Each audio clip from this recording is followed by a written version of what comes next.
Bom dia a todos, bom dia a todas, bom dia para você que nos assiste pela Pop TV em Sobradinho e Porto Alegre.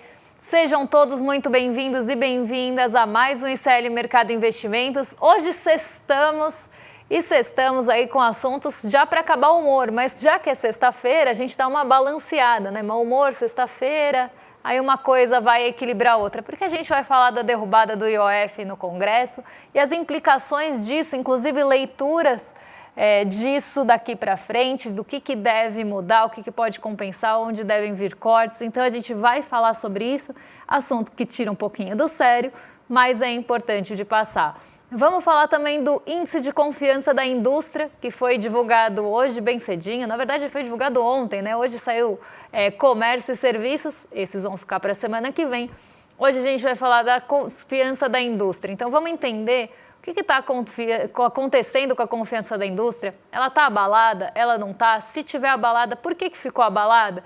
Vou contar tudo isso para vocês e a gente vai falar um pouquinho aí sobre o IPCA 15, só para corrigir aqueles dados que ontem estavam errados na tela. Agora, antes de tudo isso, bora passar para a agenda, que hoje a agenda está morninha, uma agenda meio de sexta-feira mesmo, meio devagar. Então, vamos entender o que tem aí para sair de dado hoje, quem também fala hoje, porque tem coisa importante apesar da sexta morninha. Então, no Reino Unido, 3 horas da manhã, saiu o PIB do primeiro trimestre, medição final. Na zona do euro, a Comissão Europeia divulgou o índice de confiança do consumidor e o sentimento econômico de lá também. Então, aqui para entender, né, como é que está esse termômetro, essa confiança do consumidor europeu, às 8h30 da manhã, o presidente do Fed, o John Williams, vai participar de uma sessão e vai presidir também essa sessão em conferência do BIS. Às 9h30 da manhã, o Departamento de Comércio divulgou um monte de índices lá nos Estados Unidos. Índices esses que têm relevância e que estavam sendo muito esperados. Quais são eles? Gastos com consumo, renda pessoal, o famoso PCE, que é o Índice de Gastos com Consumo Pessoal, e o seu núcleo. Índice de Gastos com Consumo Pessoal é uma métrica que o Banco Central de lá adora. Eles gostam de acompanhar de perto para saber o que vem aí pela frente na inflação com consumo pessoal para tomar decisão em relação à política monetária. Então, é um dado que eles analisam e colocam uma lupa em cima para ver o que está acontecendo com o consumo e com esse índice de consumo pessoal. Mais tarde, 10h15, a Beth Hammock falou e começou a falar, participando de um evento lá no Fed de Cleveland. Ela é a presidente do Fed de Cleveland, então ela vai participar desse evento. Agorinha, às 11 horas, a Universidade do Michigan vai divulgar aqueles dados que sempre estão aqui pela agenda também, que é o índice de sentimento do consumidor. Hoje, o índice de sentimento está com tudo aqui na agenda. Índice de sentimento do consumidor e as expectativas de inflação para 1 e 5 anos, aqui já a medição final, porque até então a gente só tinha preliminar. Então, para ver mesmo expectativa para frente, como é que as pessoas estão sentindo, principalmente agora com essa questão das tarifas, como é que isso deve impactar ou não os preços nos Estados Unidos. Então, essas expectativas trazem um pouco dessa percepção e mexem também com política monetária.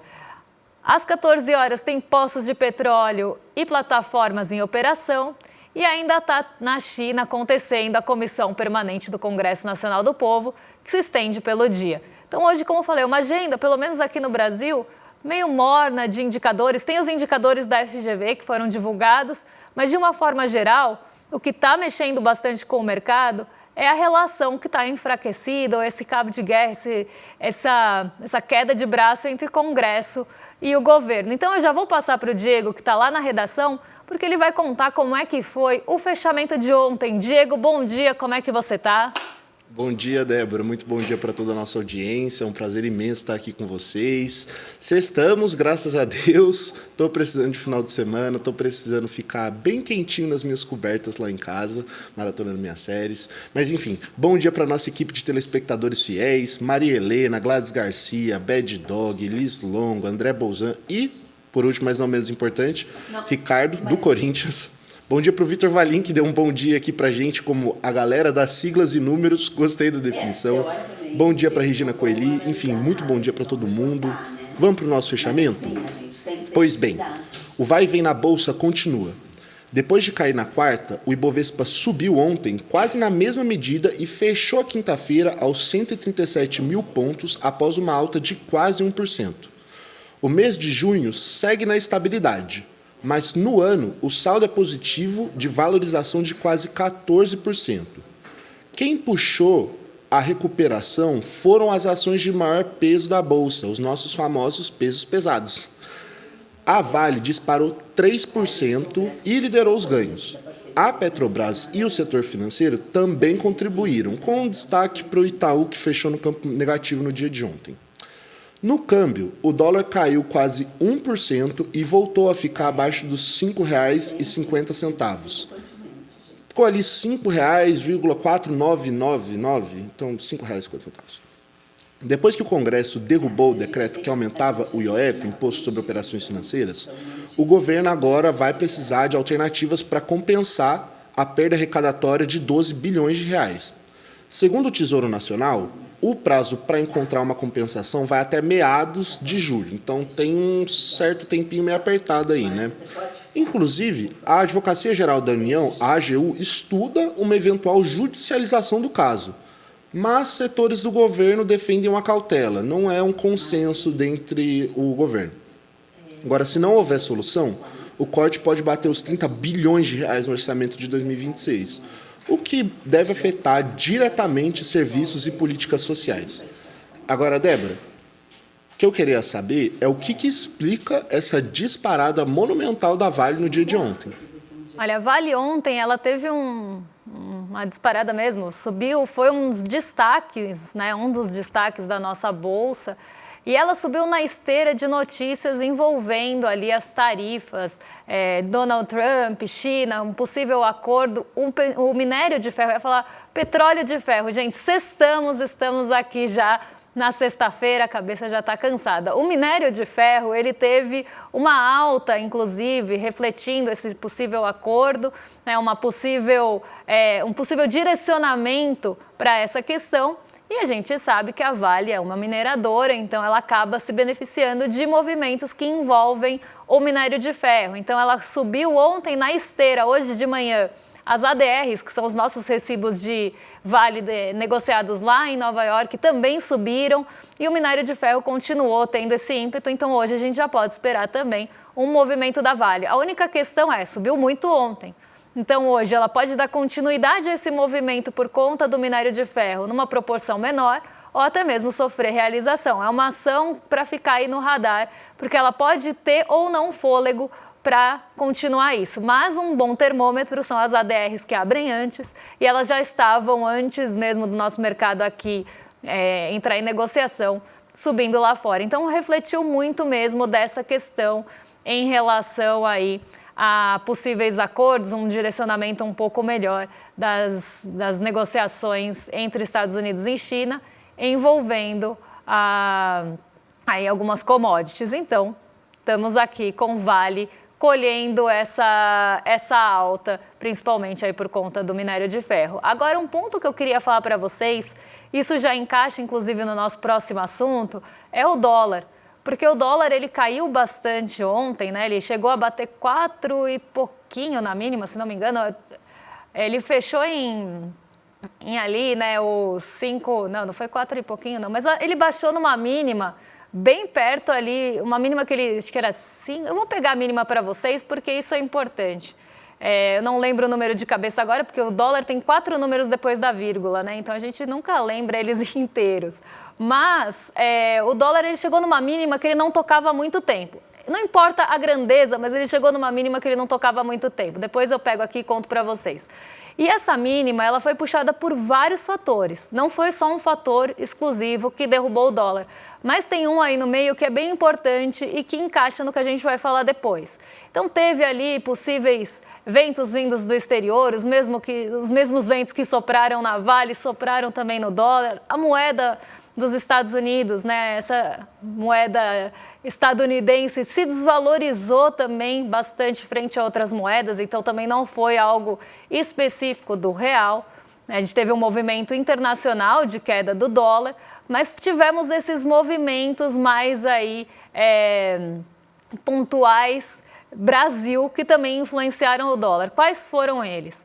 Além de toda dessa conjuntura internacional, porque não dá para olhar uma coisa sem olhar a outra. Mas se o dólar caiu muito lá fora, provavelmente ele ia ter um enfraquecimento aqui também. A não ser que a gente tivesse um movimento exclusivo de Brasil muito forte que jogasse para o outro lado.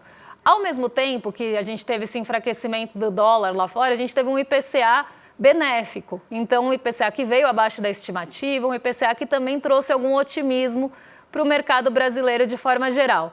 Agora, o outro ponto que acabou mexendo com o dólar foi justamente a derrubada do IOF no Congresso.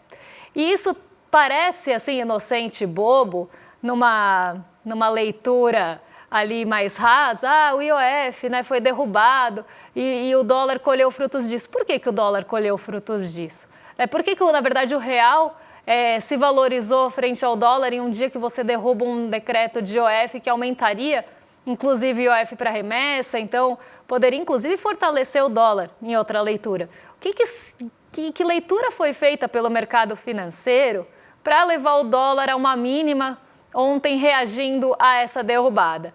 O que eu vou contar para vocês talvez não seja nenhuma novidade, mas não tem nada a ver ali com risco fiscal, né? Porque poderiam estar falando, risco fiscal, né? Vai tirar uma fonte de arrecadação do governo que estava estimada em 12 bi, então risco fiscal, o mercado adora falar sobre isso. Mas não teve essa movimentação, isso não foi mostrado nem nos juros e nem no dólar, porque poderiam falar, vamos fugir para o dólar então, porque aqui vai ter risco fiscal. Só que o mercado, como eu sempre falo, e vários agentes, não só o mercado financeiro, tem um fiscalismo muito seletivo. O risco fiscal, ele pinta, ele sopra, ele acaba aparecendo aí quando a gente tem, né, uma justificativa para isso. E ontem não foi o caso, porque o que foi lido dessa derrubada do IOF?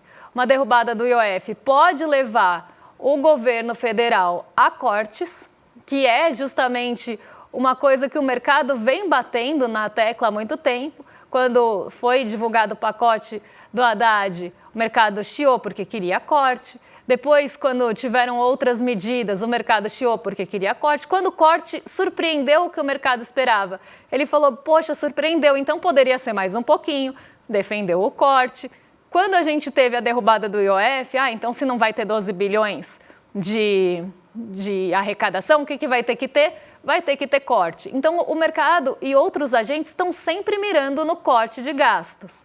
E aí a gente acaba tendo, né, essa leitura que cortes de gastos vão enfraquecer o governo Lula na sucessão em 2026. Então, o mercado já está olhando lá na frente e o dólar foi precificado ontem com essa leitura, além de toda, claro, conjuntura internacional, além do IPCA benéfico, porque talvez se fosse só o IOF não teria o efeito que teve. Parece que a produção até conseguiu a mínima do dólar. Vamos colocar aí na tela, porque a gente tem o dado para vocês aí. Olha lá, eu não enxergo porque tá muito pequenininho, mas o dólar bateu ontem. Vamos ver esse valezinho que tem aí no dólar ali embaixo, R$ 5,46,99. Era uma coisa assim, né? Eu falei 4,9, era porque era R$ 5,49 alguma coisa. Então, eu acho que na mínima ali ele chegou a 4,660.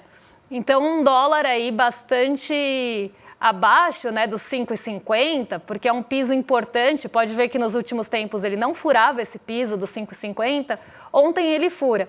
E justamente o movimento foi mais forte porque o mercado começa a entender que o governo federal está mais fraco em relação à sua negociação com o Congresso e, ao mesmo tempo, pode sofrer com os cortes de gastos, porque até mesmo o Seron do Tesouro acabou falando, tem 3 semanas mais ou menos para o governo encontrar outra fonte de arrecadação, senão vai ter que ter corte. O mercado financeiro e analistas já estão esperando que os cortes sejam ali na casa de 30, 40 bilhões no ano de 2026. Então, está todo mundo já olhando para os cortes de gastos. Ninguém está pensando que pode vir outra alternativa arrecadatória. Até porque outra alternativa arrecadatória vai perder força quando bater no Congresso, que é quase um muro ali que não deixa as coisas seguirem.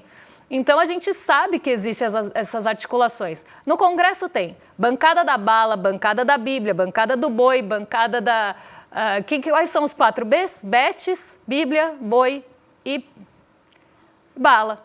Então, 4 Bs aí, né? BBBB. Agora tem as Betes também lá.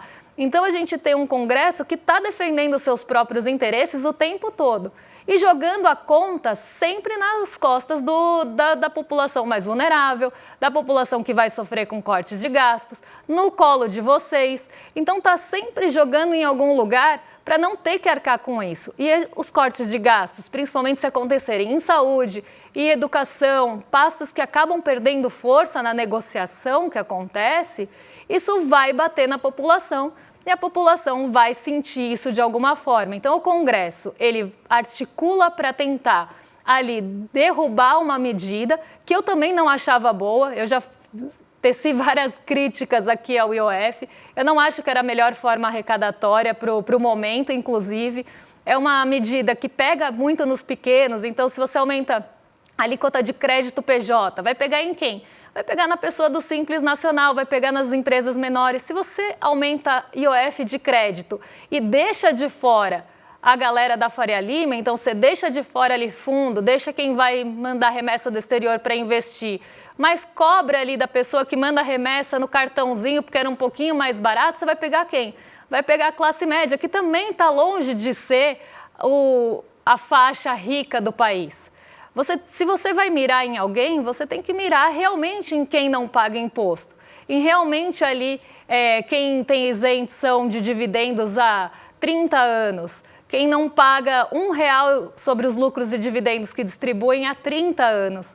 E essa parece, né, a gente às vezes pega vídeos, pega comentários de 1995, parece que eles foram feitos hoje, porque há 30 anos essa história se repete. Por que ninguém discute desoneração de folha que já foi provada que não trouxe um benefício de contratação e diminuição do desemprego? Nisso ninguém quer mexer. Qualquer menção aos juros sobre capital próprio, que também existe há 30 anos, a nossa jabuticaba do capital próprio, ninguém quer entrar nessa discussão, porque aí você começa a mexer com interesses ou discutir qualquer outra isenção, qualquer outra renúncia fiscal. É muito engraçado, porque quando a gente fala de renúncia fiscal, vai ter, né, teve uma renúncia fiscal no caso dos R$5.000, isso vai trazer uma renúncia fiscal, isso vai diminuir a base arrecadatória do governo. E com todas as outras renúncias fiscais que não existem, em todos os outros aspectos de quem tem poder político e econômico e já tem muito dinheiro no Brasil e perpetua isso, inclusive usando essas renúncias fiscais, inclusive usando a desoneração, inclusive usando a forma de distribuir dividendos e não pagando R$1. Então, nisso ninguém quer mexer. E agora perde mais a força ainda em mexer nesse tipo de vespeiro. E aí deixa todo mundo, né, o mercado, as bancadas todas que não estão pensando em você, estão pensando nos seus próprios interesses, deixa todo mundo numa posição confortável, porque sabe que vai ser fácil de travar isso lá na frente. E aí, tudo isso acaba enfraquecendo o governo federal e já tem essa expectativa de que, olha, ele está mais enfraquecido, a relação com o Congresso está enfraquecida, então isso vai trazer uma pessoa lá em 2026, eu li isso em matéria de mercado financeiro, eu não estou tirando de nenhum lugar, não. Pessoas do mercado mesmo falando que, então em 2026 talvez surja um novo nome, que a gente já sabe quem é, não é novo coisa nenhuma, a gente sabe muito bem para quem que está vindo a torcida, eu não vou falar nomes, mas posso falar que entregou uma empresa aqui do saneamento e da água de São Paulo, bem ali de presente também para o mercado. Mas essa pessoa já está sendo ali cogitada, já está sendo sondada pelo mercado como uma alternativa ou qualquer outra pessoa que possa vir em 2026 aqui com uma alternativa que vai ter mais responsabilidade fiscal. E o que eles estão querendo falar para você quando ele fala uma alternativa em 2026 que a gente acha que vai ter mais responsabilidade fiscal? Por isso que os juros não mexeram. Por isso que a gente não reagiu à perda da arrecadação de 12 bi. Porque quem vem em 2026 deve ter mais responsabilidade fiscal. E o que é a responsabilidade fiscal? É o corte no seu lombo, é o corte na saúde, na educação, são todos os cortes que eles esperavam que fossem feitos e não foram, apesar de terem sido feitos, não foram feitos da forma que eles gostariam ou até na magnitude, com a intensidade que se gostaria, porque é muito bom, né, sucatear serviço público para o mercado comprar depois mais barato, é muito bom ali tirar dinheiro de quem precisa, de benefício social, de saúde, de educação, mexer em piso, do que mexer em desoneração para quem recebe. Então aqui a gente vê uma perpetuação, né, esse prolongamento dos privilégios que existem no Brasil desde que ele é Brasil e são parte da nossa estrutura. Não dá para entender a nossa economia sem pensar na história que vem junto. Então, a gente sempre foi formado nessa estrutura e ninguém quer mexer, porque está muito bem, obrigado, para quem tem poder político e econômico. E aí, a gente tem mais um capítulo dessa novela. Como eu falei, sou crítica ao IOF, não acho que era a melhor forma de arrecadação, tem uma série de problemas ali que eu enxergo no IOF especificamente. Mas a comemoração que vem depois, essa eu também sou muito crítica e eu acho que a gente tem que bater mesmo. Agora vamos voltar para a redação depois de eu falar aí um monte, porque Diego está lá para contar para a gente como é que ficou o índice de confiança do consumidor. Então, Diego, como é que em junho a confiança do consumidor, não, eu achando que eu estou na Europa. Não estou, né? Infelizmente, podia estar passeando de férias no verão, mas não estou trabalhando aqui no frio. Diego, como ficou o índice de confiança da indústria? Antes da gente falar propriamente aqui do índice de confiança da indústria, eu só queria destacar assim, que o chat está 110% de acordo com você. Inclusive, a Gisele fez um comentário aqui falando como que o legislativo só cria benefícios para ele mesmo e modos de se manter no cargo /poder. E como que isso não é democracia, né? Então, enfim, só para fechar aqui a sua espetacular fala, ótima, maravilhosa, mas vamos mudar um pouco de assunto e falar da sondagem da indústria então. Pois bem, foi divulgada ontem pelo Instituto Brasileiro de Economia da Fundação Getúlio Vargas, o IBRE-FGV, a sondagem da indústria. E a sondagem da indústria faz parte de uma série de sondagens que o IBRE-FGV faz. Tem sondagem do consumidor, tem sondagem do comércio, do serviço, etc, etc, etc. Essa sondagem também pode ser chamada de índice de confiança da indústria. Trata-se de um índice divulgado mensalmente, com seus dados coletados nas 3 primeiras semanas de cada mês. O índice ele apresenta 2 pontos principais: como está a situação atual das empresas e o que elas esperam para o futuro. Além desses 2 pontos principais, a confiança traz um dado importante, que é o nível de uso da capacidade da indústria. E eu já adianto aqui para vocês, a confiança da indústria caiu forte agora em julho, foi o maior recuo do ano até aqui. Agora, Débora, o que puxou essa queda? O que mais esses dados revelam para a gente? Explica melhor, por favor.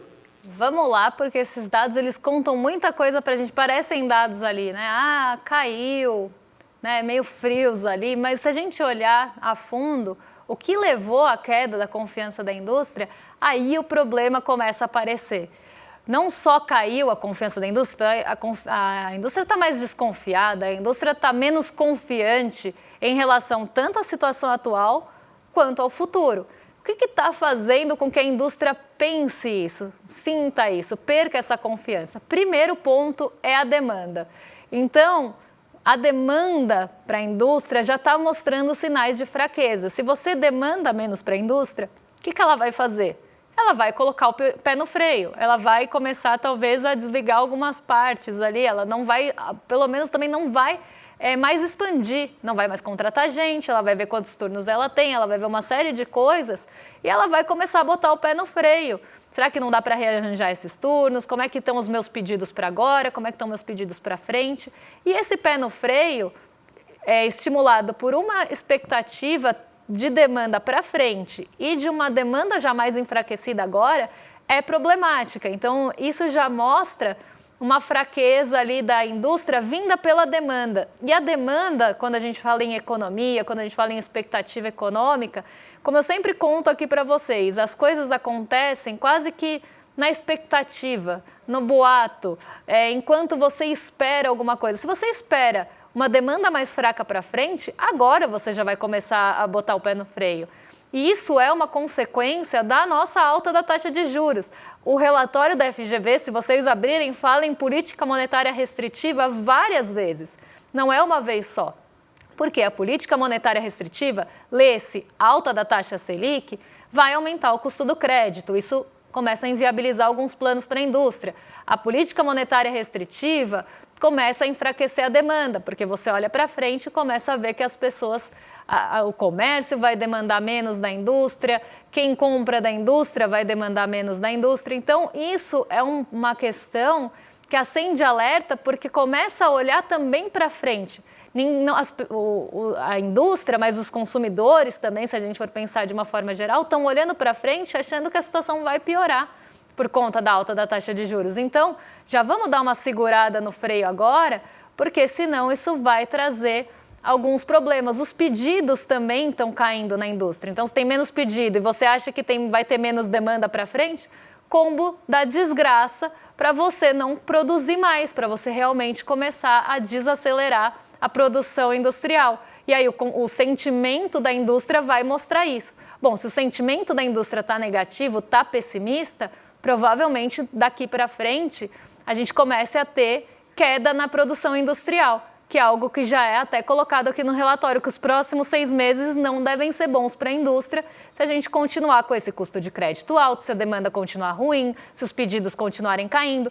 E isso é reflexo, sim, da nossa política monetária. Parabéns para o Copom. Agora, vamos ver aí como é que ficou, né, a indústria em linhas, né, para vocês verem aqui, né, que teve queda, né, uma queda que vem se aprofundando mais, inclusive, quando a gente olha a situação atual, desde o começo do ano, assim, bem parecido com o do consumidor, né? Por que será? E a gente tem aqui também uma alta entre abril e maio na expectativa para frente, mas isso já volta, então não se sustenta e volta para o patamar anterior. Então aqui a gente vê que por mais que o nível de capacidade de utilização subiu, ela ainda está utilizando a capacidade produtiva, não há chance muito para frente de continuar expandindo isso, vamos ver se concretiza ou não. E além disso, a confiança e as expectativas estão em queda.